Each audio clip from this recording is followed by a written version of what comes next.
are big sharers. Learn what we've learned during the course of a week only on Pod Pourri, a magazine that will always be loaded only on the Podcaster, powered by Timbre Media.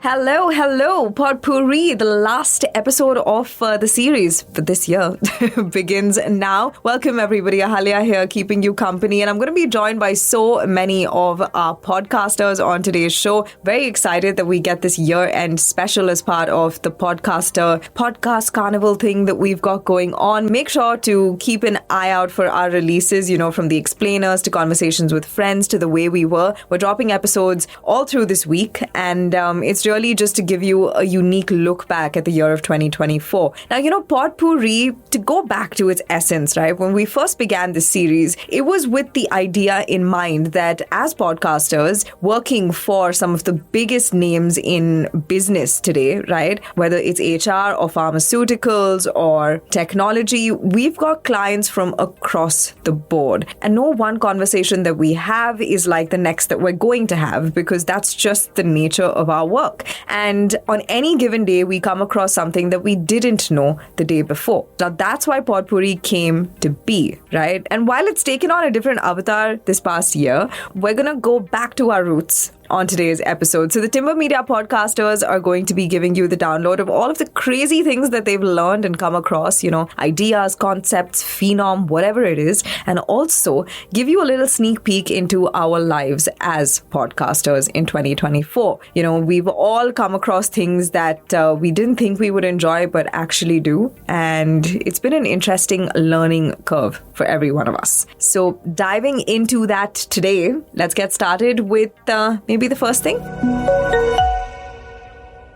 Well, it's good to be back on Pod Pourri. It's a special edition. My name is Sheetal, and as I look back at 2024, I find that there is one peculiar thing that has happened. I've always liked a good aroma, a fragrance. That's all of us have, I think, a particular fragrance that we connect to a time in our life. For me, Pears, for example, the soap Pears takes me back to a river close to my home in Gujarat, where we'd go swimming, and for some odd reason, maybe it was an 80s thing to do, my mother would pack us some soap so we could have a proper bath while, doing a few laps in the river. But yes, that's the kind of fragrance and memory association that most of us are familiar with. But then to take it to another level altogether, I blame these perfume influencers. I'm sorry, I refuse to take ownership for my own faults. But my God, this year has been nothing short of an obsession with fragrance. It's just, if I were to pick out one thing, it's probably that. Well, let me just put it this way. I've spent about half my salary on a single perfume in a particular month. And that's how mad this new passion has made me.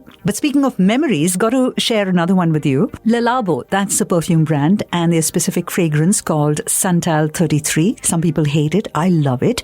And it's because it takes me straight inside my grandmother's wardrobe, which had these sachets of sandalwood all the time. So time travel, that's really what a perfume, a good fragrance can do for you. And just to justify this madness, I did a spot of reading. I said, no, this can't be just, it can't be a personality thing, right? There must be some science to explain why this is happening to me.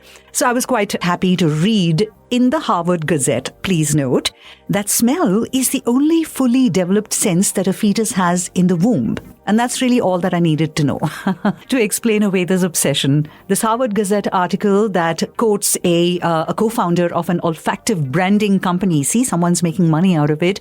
But yes, as saying that people also tend to smell in color. So these are some strange things about an ordinary sense, like smell, I have discovered this year. And now to put another 2 fragrances into my shopping cart. Hi everyone, this is Brian.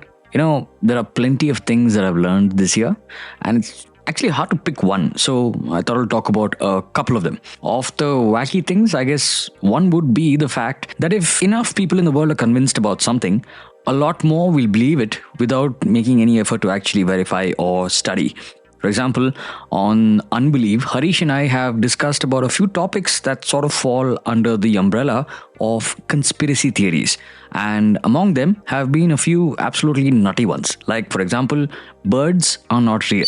Listen to the podcast, you'll get to know more. And of course, the other theory, flat earth, which I found really funny as well. Now, my observations during reading about some of these theories is that although the human mind is capable of absolutely incredible things, a lot of the times, maybe in most times, there is this follow the masses sort of outlook, which I think is a crying shame, but it is what it is.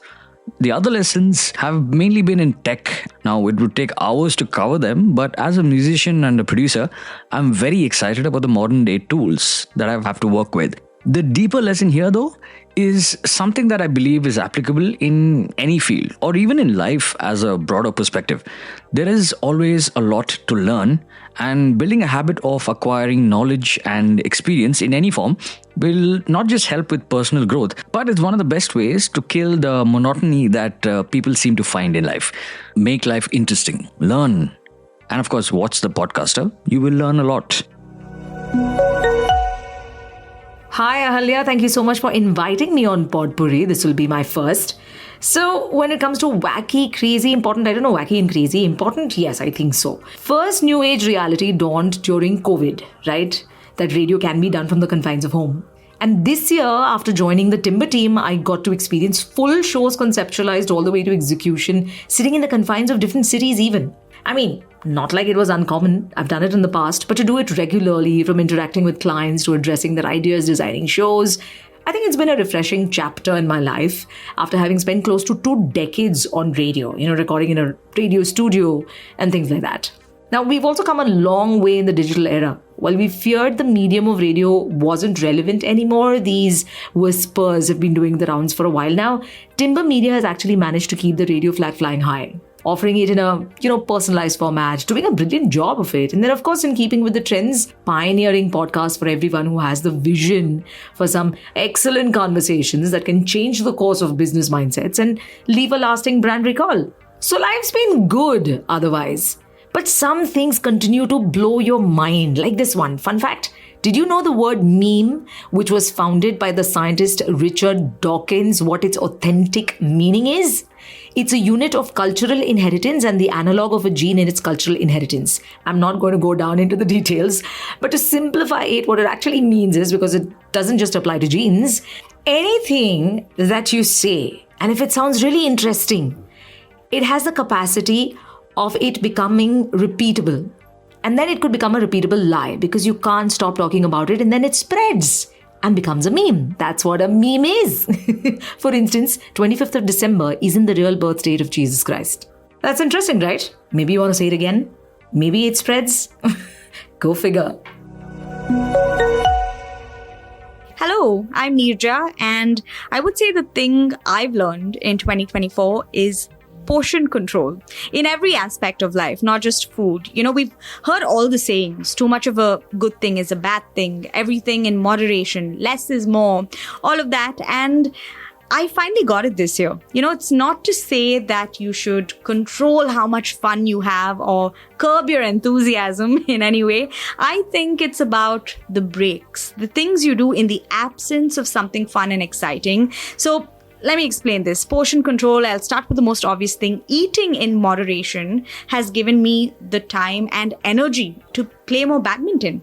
Portion control with the time I spend with friends and family, as much as I love it and I used to do it so much before, paring it back has meant spending more time with myself and learning to enjoy my own company. And I'll also say, if you haven't done karaoke all by yourself, I would highly recommend it.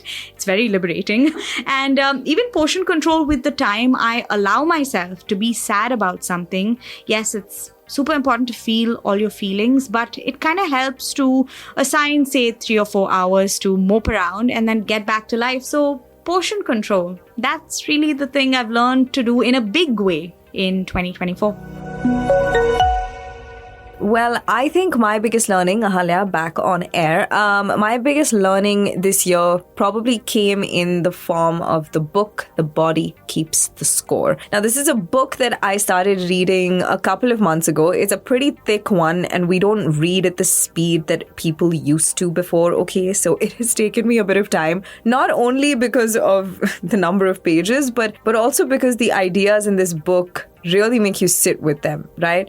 Now, this was authored by Bessel van der Kolk. He is a psychiatrist and neuroscientist. And the reason that it intrigued me so much is because it reimagines trauma and how one can live with it and actually heal from it. And I think the reason it impacted me so deeply is because it gave me the ability to look at myself and the world around me, the people around me, with a little bit more understanding than last year. You know, this book explores everything, right? From why trauma happens, the ways in which psychiatry and psychology today maybe have some shortcomings in treating it and how those gaps can be filled. But I think the most important thing that I took away from it is that there is hope, right? And if you just keep on trying, keep on keeping on, there is a point in time where you can heal and feel differently than you did before. I have spoken about this, on an episode with Neerja on our podcast Conversations with Friends. We were talking about therapy. And I think before I started reading this book, I have had an issue with, and this hasn't been diagnosed or anything, but it has always been a state of being for me to just be chronically anxious all the time. It's almost like a sizzle, right? And reading this book actually relieved so much of that tension because I realized that if something is not working for me, I can just try to do things differently and find something that does work. The reason that I'm quoting it as the craziest thing that I came across this year is because the concept of you can truly heal from some terrible things that have happened in your life and move on from them and continue to be a full and whole human being is not something that I truly ever accepted. And having had my mind opened to the possibility of that healing has given me a lot of hope. Let me just wipe my tears. Okay, cool. So that's all of the stuff that we have learned, eye-opening revelations, all of that good stuff. But now into the world of podcasting. We are big sharers. Learn what we've learned during the course of a week only on Pod Pourri, a magazine that will always be loaded, only on the Podcaster. Powered by Timbre Media. You know, as Timbre Media, like I said before, we work with clients across the board, right? And we come across all kinds of things in the course of our conversations with our clients. And in our industry in general, it's hard to tell what the day is going to bring, let alone the year. And I think this year brought us to moments of confrontation where we had to confront the future of podcasting, the potential of podcasting, and all of the skills that we could all work on to take us into that future, right? So let's hear from the team about what they came across that was difficult at first or maybe new, but that they like. Let's hear. Oh, updating my work calendar on the Excel sheet that the project's head and the whole team discusses every week. I mean, I've always designed my own calendars, so to be able to work on something handed to me actually is the simplest thing to do. But it took me a while to start off updating the sheet. I think easily more than a month or maybe even 2. But now I'm kind of good at it. Hi, this is Harish, and a considerable part of what I do for Timbre is writing. And one thing I've realized over the course of this year is, well, I've been reading a book titled Writing for Emotional Impact. And I've realized that a lot of good writing is about connecting with people's emotions, right? So I've read where someone said, a writer is like a painter on the page and emotions are the colors of your palette. Every word, every line, every moment in what you're writing will create a response in the reader. So it's up to us, to the writer, whether you want the reader or the listener to feel bored or to connect with what we're saying. So in a sense, a good writer or artist has absolute control over those responses because emotion is everything in storytelling, and that informs a lot of our writing at Timbre. I'm looking forward to getting better at that in 2025 and really telling great stories. it is an idea that has become real for me, more real than it ever has for me this year than it is this one. Never say never. You know why? Because when I was looking for a placement after I'd finished my mass communications thing right out of college, some well-meaning folks told me to go and have a chat with a few friends that they had in the area of business journalism. And I remember turning up my nose at that idea and saying, no way, I'm not going to talk about stock market and business and things like that. That's not my scene. I want to be a reporter. I want to bring in stories. I want to cover lifestyle and culture and speak to film actors and things like that. That's where all the action was. Well, in my defense, I was just about 20 at that time. But that said, as it turns out, the very thing I ran from came right back into my life, not just our collective lives as an organization, but my specific life, because the number of BFSI podcasts I've done, I tell you, is okay. It's just like I had to sit back and tell myself, never say never, because the thing that I ran from is a thing that I ended up enjoying doing quite a bit. So that's one. The second one was video.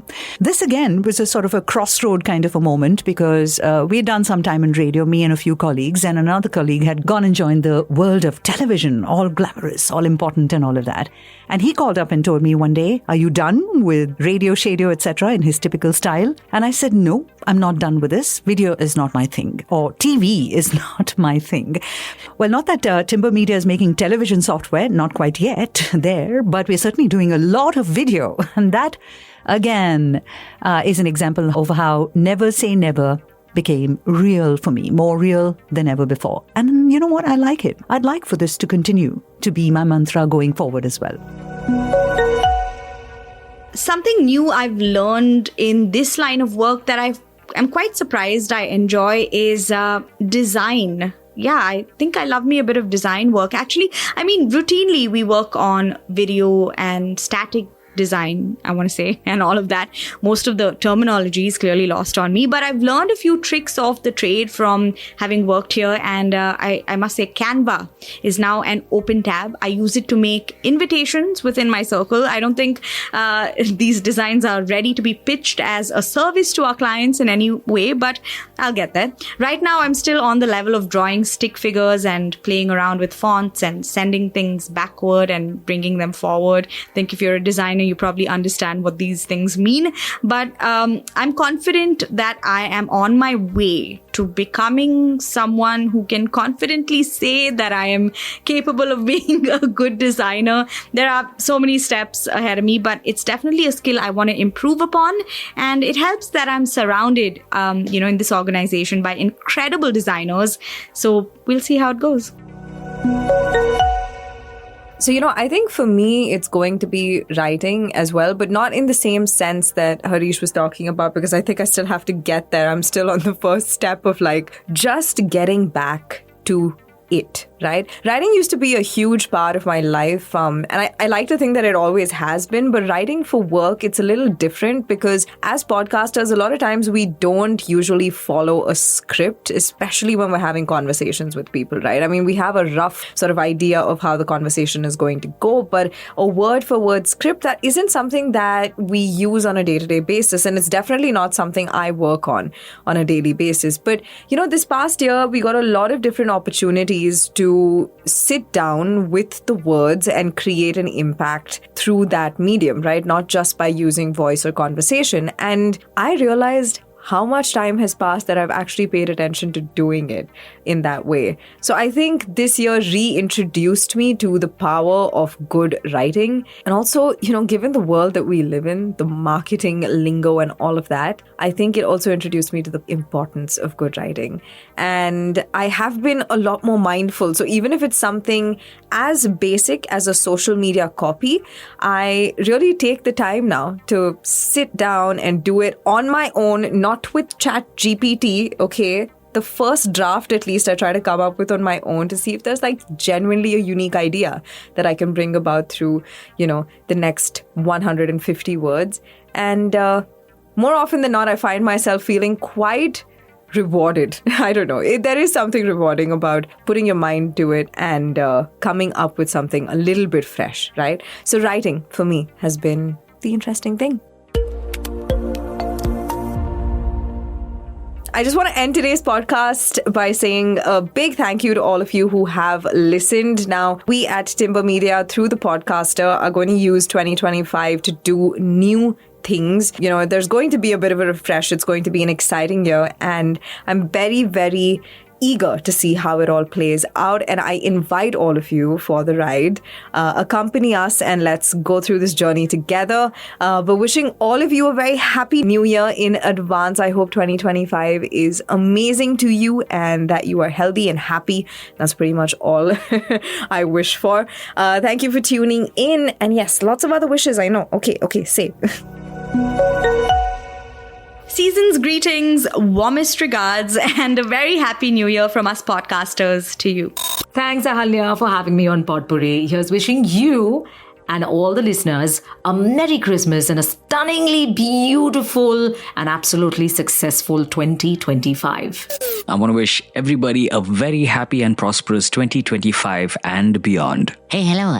Can I say something? No. Hey, please, yeah. Fine, what? I have a riddle. What's that? What did the cat say on New Year's Day? What did the cat say? I don't know. What? Meow. Hey, who let this guy in? We are big sharers. Learn what we've learned during the course of a week only on Pod Pourri, a magazine that will always be loaded only on the podcaster, powered by Timbre Media.